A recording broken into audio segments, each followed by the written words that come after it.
أعوذ بالله من الشيطان اللعين الرجيم بسم الله الرحمن الرحيم والحمد لله رب العالمين وصلى الله على محمد وآل محمد الأئمة والمهديين وسلم تسليما.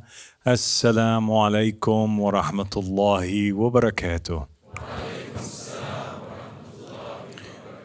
Thank you for joining me. And today we're actually going to discuss a very important and interesting topic, and that has to do with our jurisprudence, the law of our God and our religion.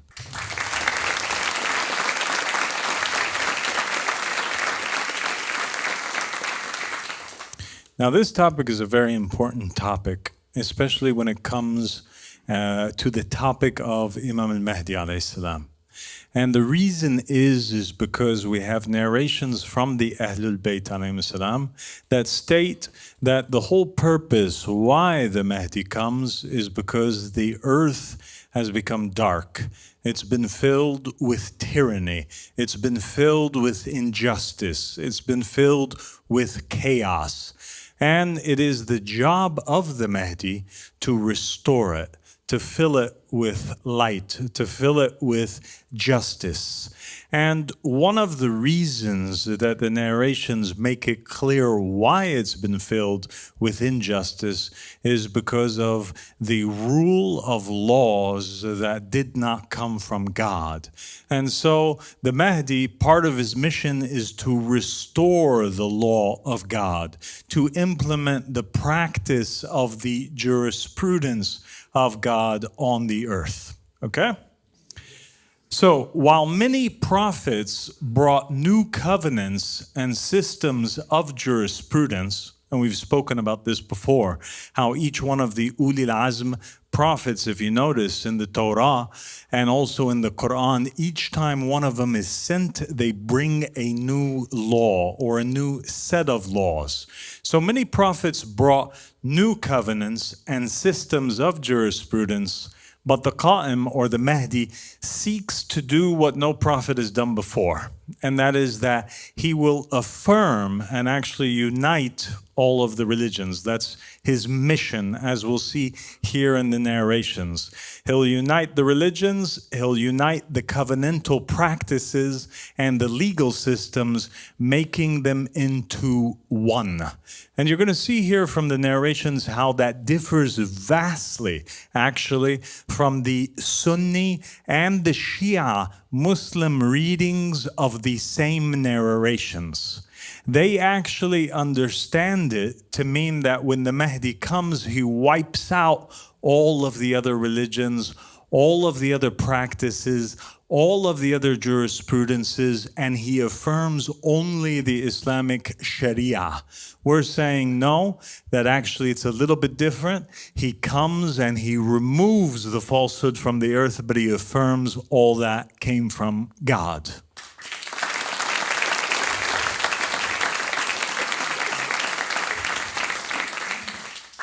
Okay, so we have this first narration here, which we're going to look at, we're going to examine. It says, Imam al-Sadiq alayhi salam said, God will rectify him in a single night. Okay, this is a long narration, and we're going to highlight particular parts of it. It says, God will rectify him in a single night. Victory will walk before him. Many of you have heard these narrations about the Mahdi before. He will live 5 or 7 or 9 years. He will follow the path of the Messenger of Allah sallallahu alayhi wa alihi wasallam, and he will not err. That means that he's going to be infallible. He's a ma'soom. He's wajib al-Atbaa. You have to follow him. He has an angel that supports him without being seen. So he's enforced by an invisible angel at all times. He carries the burdens of all, strengthens the weak in truth, honors the guest, and helps in matters of truth.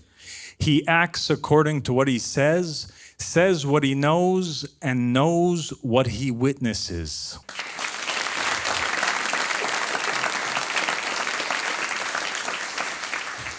He will open the Roman city with takbir. So we had Brother Harun the other day. He was talking about Joshua, the son of Nun, and how he made the walls of Jericho fall down, actually in a miraculous way. We also have in our traditions that the same miracle that took place with Joshua repeats itself with the Mahdi, except that they're, instead of using the horns, they're saying Allahu Akbar, and the entire city collapses and it falls down and opens up for the Mahdi and his companions.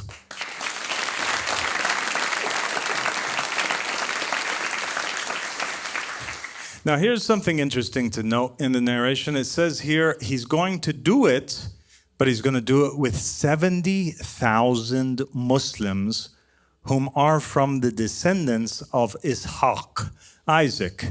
So they're non-Arabs, so they're not from Ismail. He has supporters from the non-Arabs, from the descendants actually of Isaac. He will witness the great battle, Al-Malhama Al-Uzma, the banquet of God at Marj Akka. He will destroy oppression and its people. Then it says, he will establish the religion. He will breathe life into Islam, honor it after its humiliation.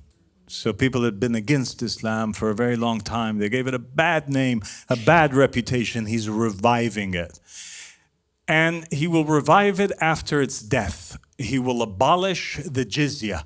So here's the first time that we see him actually changing the jurisprudence of Muhammad sallallahu alaihi wasallam. Muhammad had instated the jizya. The Mahdi removes the jizya. And he will call to God with the sword. Whoever refuses will be killed, and whoever opposes him will be defeated.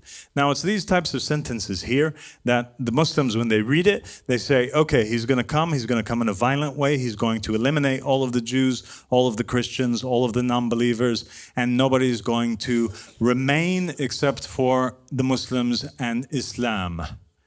He will manifest from the religion what is truly the religion as it is in itself, such that if the messenger of God were present, he would judge by it.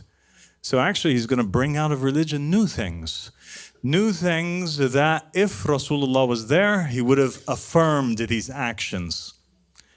Then it says here in red, underlined, he will remove the madahib from the earth. So he's going to remove all of the schools of thought.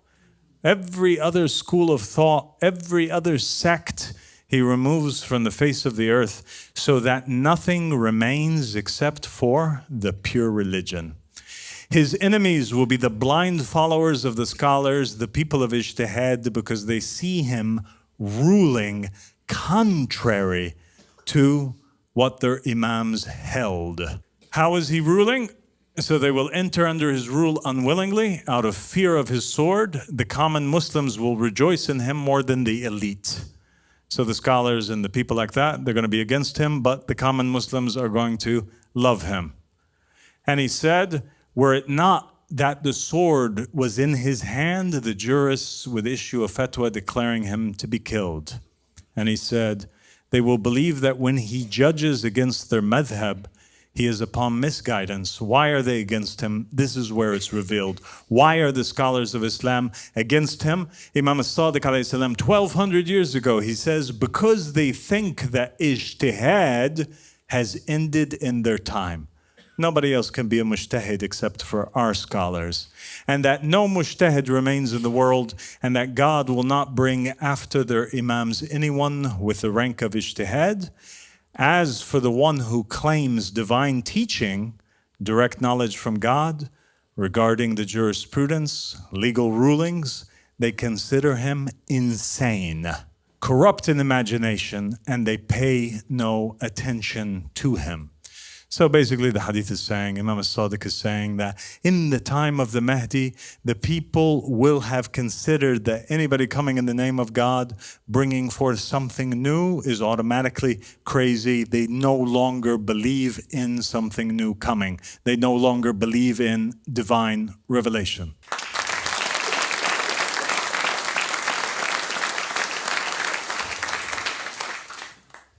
All right, here's another hadith. So that first hadith you saw, he's removing all of the schools of thought. He's changing things. In this one, it's reported from Imam as-Sadiq alayhi salam regarding the saying of Allah, "To him submits whoever is in the heavens and the earth, willingly or unwillingly." He said, when the Qa'im alayhi salam rises, there will not remain any land except that the testimony will be proclaimed in it, La ilaha illallah Muhammadan Rasulullah.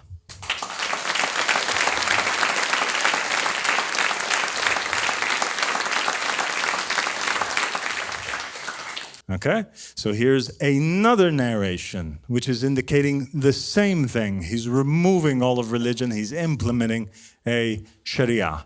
All right, what about this third narration? Okay, now here is the narration that reveals a lot. Let's pay attention. Imam al-Baqir alayhi salam, in one Gnostic tradition, while he's speaking to his companion, Jabir al-Ja'fi, he says, then the Qa'im alayhi salam will call his companions and bring them forth with a single cry of anger. He will unveil the animals. He's going to show people that there's animals in human form that are walking on the earth. And he will destroy every religion except for the religion of Muhammad. We just want to pause there before we continue in that narration. All right, and I want to address a few things, because it said that he calls to his companion in anger, in ghadab. And that's a very important term when it comes to the description of the Mahdi. Because some narrations, many narrations actually mention a prince of ghadab, a prince of anger. Other narrations mention a prince of usab, or gangs, groups of people. He's a prince of gangs or prince of groups. And some narrations mention a prince of ghasb, a prince of force, seizure. All of them pertain to the same individual. And the scholars actually have tackled this issue, and they've spoken about it before, and they've said that all of them are actually correct when it comes to the Mahdi or the Qa'im, because he actually is a prince of anger. He rises in anger against falsehood, and he's also a prince of big groups. He leads them, gangs of people, individuals, and he also rises by force. Okay. Here's a narration where it speaks about the prince of seizure. The Prophet ﷺ said, a man will emerge at the end of time called Amir al-Ghasb. He will have companions who are cast aside, rejected, and excluded from the gates of authority. They will come to him from every direction like scattered autumn clouds, and God will grant them inheritance of the east and the west. Okay? So the people that follow him are not the elite. They're normal people, the uneducated, the people that are poor, the destitute, right? The ignorant. All these people, they're attracted to him, as they were with Jesus, as they were with the Prophet Muhammad sallallahu alaihi wasallam. And these people form groups. Okay? Imam Ali alayhi salam said the tribulation of Bani Umayyah will continue to be severe until Allah sends the usab. Like scattered autumn clouds, they will come from every direction and will not seek permission from any leader or subordinate. They come from all over the world. They don't care about laws. They don't care about borders. They don't care about anything stopping them. They don't care about any commitments. They go forth from the four corners of the earth to gather around the Qa'im. When that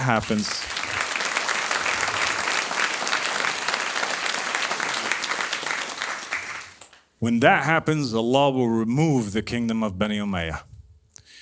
Another narration says, whoever is able to die after the commander, Amir al-Usab, let him die. Meaning all of goodness, the main goodness is in his day and age. And one narration says that Amir al-Usab is a Yemeni Qurayshi, and he's the commander of the groups. In another book, it says that a man will emerge at the end of time called the Prince of the Seizure, with companions who are set aside, cast aside, expelled. Okay, and here is a narration actually where they're describing him as the Prince of Anger.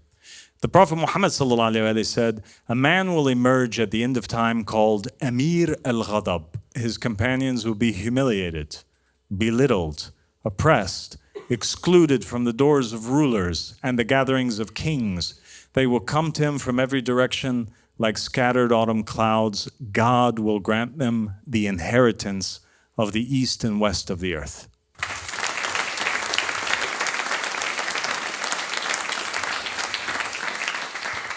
Now, this term, Amir al-Ghadab, is something which is actually a reference to the fact that he is like his great-grandfather, Muhammad sallallahu alaihi wasallam.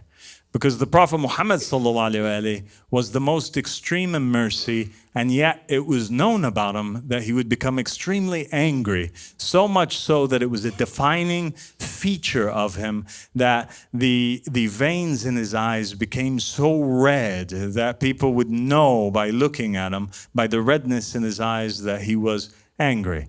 And the Ahlul Bayt alayhim salam said that beware the anger of the forbearing when he becomes angry. Because the Prophet was extreme in mercy, extreme in patience. And it's those type of people that when eventually they become angry, nobody can stop their anger.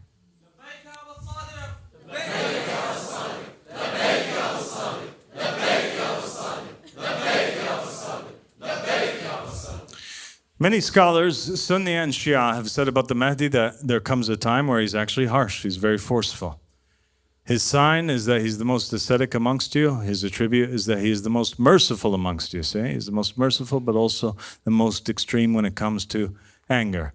His form is that he is the most intense amongst you. He will come after the slain refugee. After 35 years of age, he's sent forward in some narrations.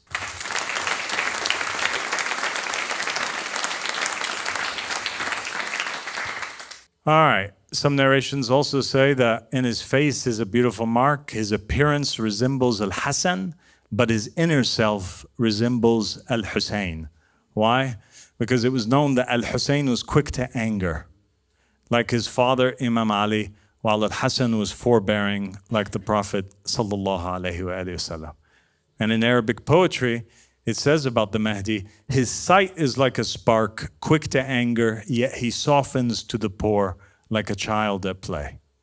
Now these terms, it reminds us of the narration of the companion of Egypt, where Amir al-Mu'mineen Ali ibn Abi Talib alayhi salam said, the companion of Egypt is a sign amongst the signs, and his matter is astonishing.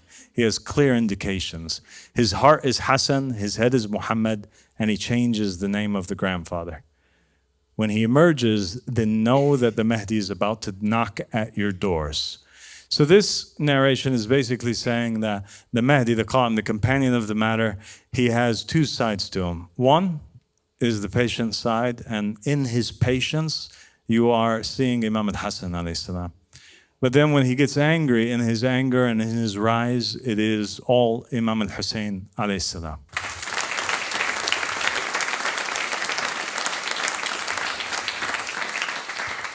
Imam al-Bakr alayhi salam said, then the Qa'im will call his companions and bring them forth with a single cry of anger. Now we're back to that narration. He will unveil the animals, he'll reveal the people, the fact that they're incarnated animals. Most of the Muslims in this day and age, they've gone so far astray, and we've talked about the narrations that describe the Muslims that exist in the time of the Qa'im as being swine, as being apes. He will unveil the animals and he will destroy every religion except for the religion of Muhammad, meaning the religion of the Arab. That's part of the narration. The religion of the Arab.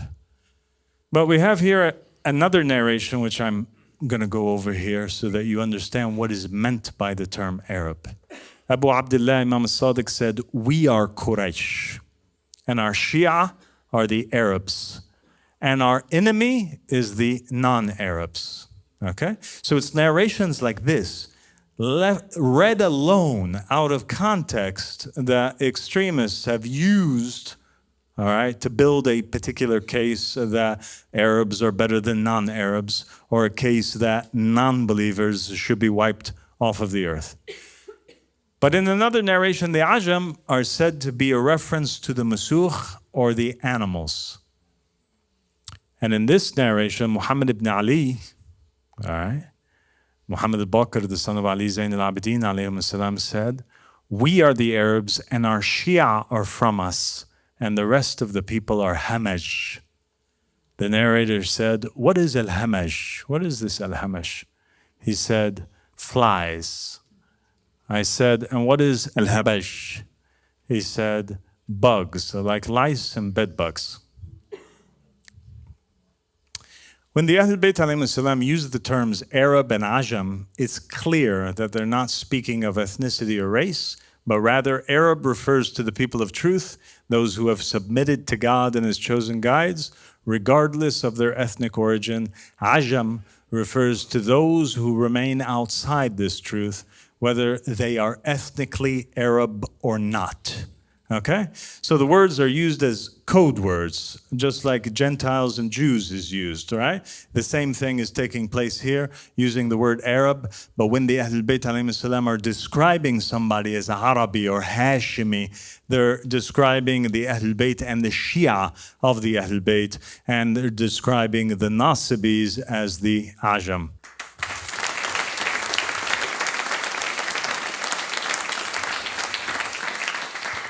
All right, now watch what happens here. Same narration. Let's pay attention. The Qa'im will call his companions and bring them forth with a single cry of anger. He will unveil the animals and destroy every religion except the religion of Muhammad. This means the religion of truth. Okay. Then the narration continues. It says, as for the law, the Sharia, the jurisprudence, it has always been Muhammadan from ancient times until now. So they're saying, wait a minute.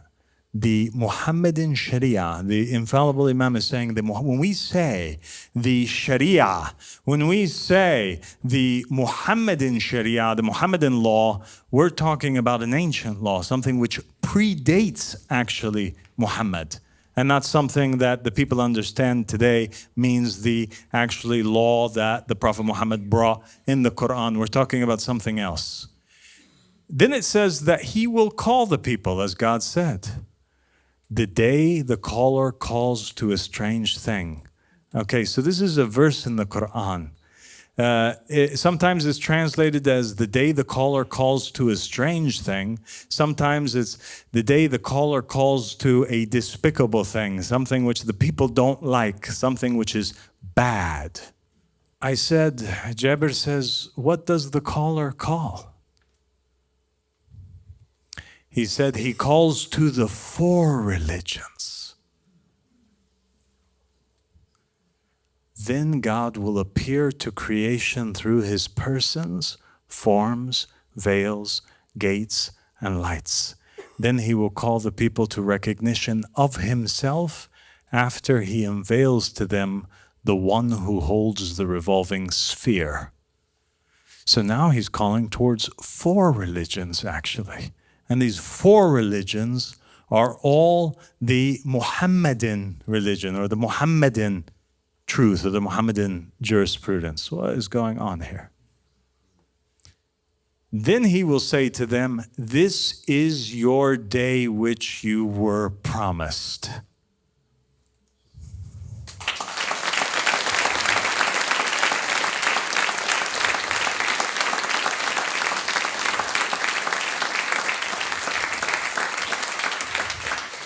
Allegiance is to Allah.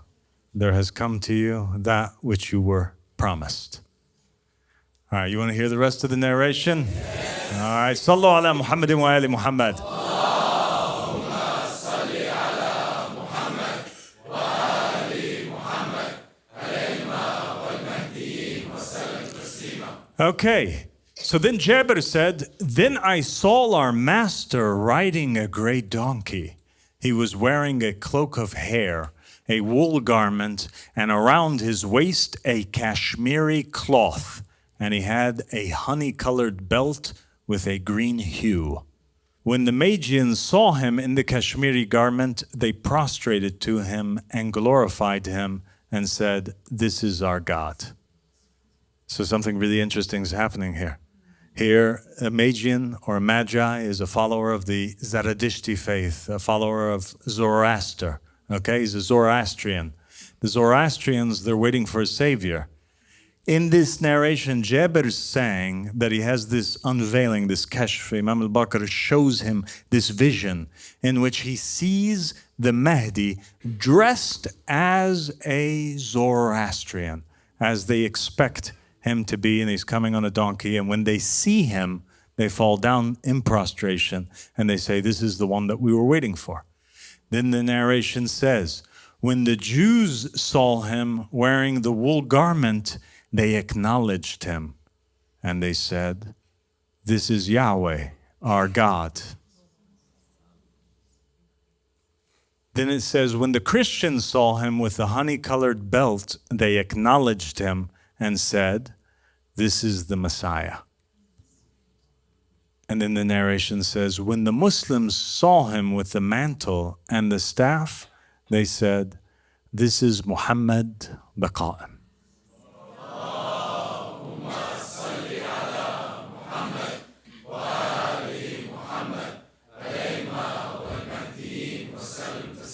So we see in this narration that each time the Imam wears a different garment, a different group of people recognize him.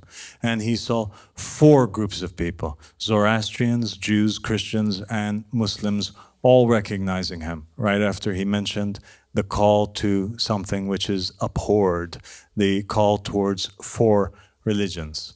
So each time the Imam works by a different jurisprudence, a group recognizes him.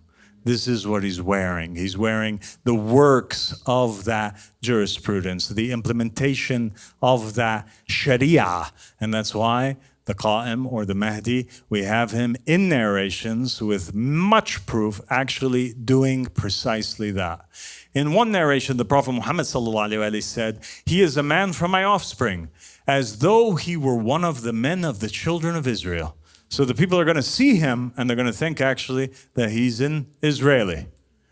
He is a man from my offspring, resembling a man from the children of Israel. He will emerge at a time of hardship and trial in my community. He is of Arab complexion and 40 years old. So there's this emphasis on him appearing at a particular point looking like a Jew. The Qa'im, the Mahdi, is from the descendants of Ali. He most closely resembles Jesus, the son of Mary, in appearance, character, bearing, and all. He is a man from my offspring, resembling a man from the children of Israel. He will be wearing 2 cotton cloaks. His face is like a shining star in brightness. On his right cheek is a black mole. He's 40 years old. Imam Sadiq ﷺ said in yet another tradition, when permission is given to the Imam, he will call upon God by his greatest Hebrew name. Then his 313 companions come to him. So we have him resembling a Jew, dressed like a Jew, people thinking that he's a Jew, that he's an Israeli. He's obviously working by the Jewish Sharia. We have here the Prophet Muhammad ﷺ also saying that the Mahdi will be one of the people of the Qibla, but he will possess the beauty of the Romans, the fairness of their faces and complexion. So he's going to look like the Romans. He prefers the clothing of the Romans, and he dresses according to each situation. Now, obviously, we're not talking about ancient Rome, but modern Rome, America, the West, etc.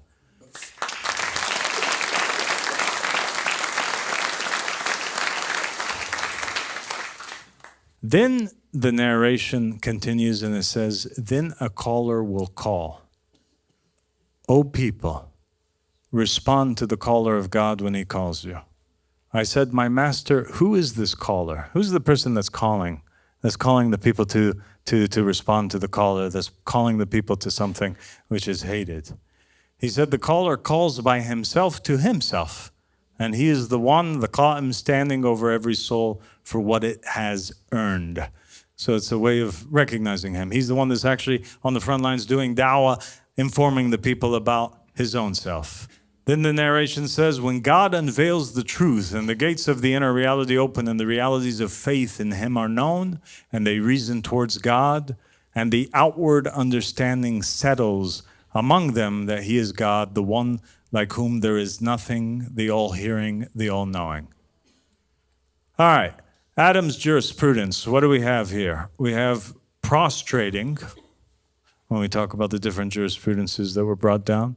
1, Adam brought in the Quran with him, the commandment, the sunnah, the obligation, the farida, that every believer must prostrate to the divinely appointed caliph in every day and age. This happened there. It was part of the Adam jurisprudence. And there was also the commandment that was given to the believers in the time of Adam that they must be fruitful and multiply. That was the Adamic law. That's what the believers had to work by. And that is the core also. It's at the core of our jurisprudence and our religion. And we have narrations that state that marriage is half of all of religion. This is what the Prophet Muhammad said. And we get that saying from this because it was the second half of the two commandments that were given in the time of Adam. Hence, in the origin, it was half of faith to get married. Noah's jurisprudence, it kept those two things in place. God affirmed the fact that he is the one who appoints the leader by his sending forth of Noah. And he also reaffirms to Noah that there is this commandment that he has to be fruitful and he has to multiply. Then he gives him additional laws, like do not murder. Whoever sheds human blood, their blood must be shed. He also gave him the ability, the halal, to eat meat, but he told him that it's haram to drink blood. So there's an additional commandment. Why is it haram to drink blood or eat the blood, but you shall not eat flesh with its life? That is, its blood. Because they believed back in the day that the life force of a being is in the blood. If you ate an animal raw, that you could actually take in his life force. And this is why you have a lot of Native American tribes, and you have a lot of ancient religions and occultists that will actually practice this fact, because they believe that consuming the life force of a being, an animal or a human or whatever, would give them more powers, all right? But here we find in Noah's jurisprudence, it's forbidden. And we abide by those as well. And they ended up being part of the Muhammadan jurisprudence. Abraham, same thing. God appoints him over Nimrod. He must be fruitful and multiply. The murder commandment stays in place, as well as the eating of meat. And we see Abraham engaging in slaughtering sheep for his guests and inviting them to eat. And God gave him an additional commandment, and that is circumcision. There's also this one, which is this kind of hanging commandment of the Abrahamic covenant, which is this commandment that he has to make hijrah. God commands him, he must go from his country, people, and your father's household to the land I will show you. So there's this divine commandment that came down in the time of Abraham that he must go and make hijrah to this land, to this promised divine just state. Now, Moses' jurisprudence came, okay, and it affirms all of that which came before it. All of it is what we call, it happens a naskh. It becomes copied into the Mosaic jurisprudence. And oddly enough, we find Moses also making hijrah. That's a central part of what happens in the Mosaic story. He's making hijrah with his people out of Egypt, leading them back into the promised land. It's reported from Imam as-Sadiq alayhi salam that when the Qa'im of the family of Muhammad rises, he will judge amongst the people with the judgment of David. He will not need evidence, Allah will inspire him, and he will judge by his knowledge. So that's one aspect, but he also implements the Davidic jurisprudence, which is actually the jurisprudence of Moses at one particular point in time. All right, now there's something exciting that's going to be happening tonight. I'm going to announce the 10 commandments. So Moses came, he affirms all of those commandments that came before, but also what we see taking place is that he's receiving new commandments. God is telling him to command the Israelites to not have any other God before him. That they're not allowed to make or worship idols. Not statues, but idols. Statues or images that they consider to be God and worship. You shall not take the name of the Lord in vain. Remember the Sabbath day and keep it holy. Honor your father and your mother. You shall not murder. You shall not commit adultery. You shall not steal. You shall not bear false witness. And you shall not covet. Covet is like hasad. You can't have hasad against your neighbor, desiring what belongs to others, their house, their spouse, their possessions. Now, up until the number 4 here from the commandments, everything that we previously addressed, we put into practice. It's part of our religion. It's part of our jurisprudence. And we also implement circumcision. Then we get to here, and this is where we differ. Remember the Sabbath day. What is the Sabbath day? The Sabbath we have here in Genesis, there's a reference to it. Moses gathers the whole community of Israel together. He said to them, "Here are the things the Lord has commanded you to do. You must do your work in 6 days, but the 7th day will be your holy day. It will be a day of Sabbath rest to honor the Lord." You must rest on it. Anyone who does any work on it must be put to death. Do not even light a fire in any one of your homes on the Sabbath day. Another verse in Genesis says, "Understand that the Lord has given you the Sabbath. Therefore, on the 6th day, he will give you 2 days' worth of bread. Each of you stay where you are. No one is to leave his place on the 7th day." So the people rested on the 7th day. "Thus says the Lord, take heed to yourselves and do not bear any load on the Sabbath day, nor bring anything in by the gates of Jerusalem.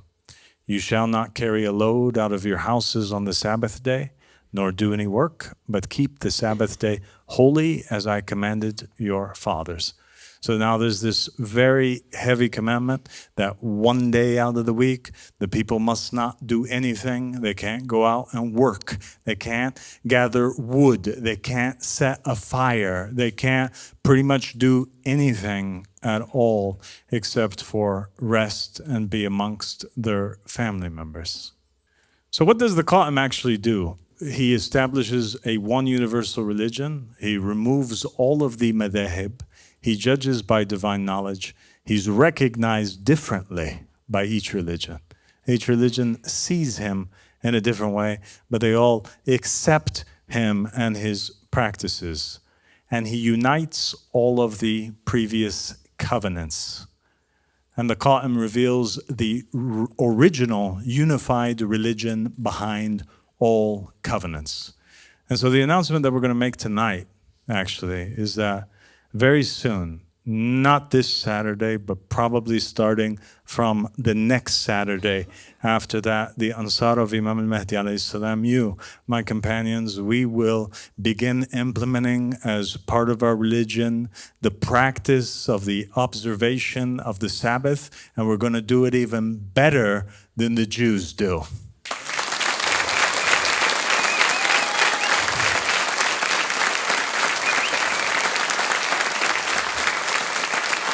Assalamu alaikum wa rahmatullahi wa barakatuh.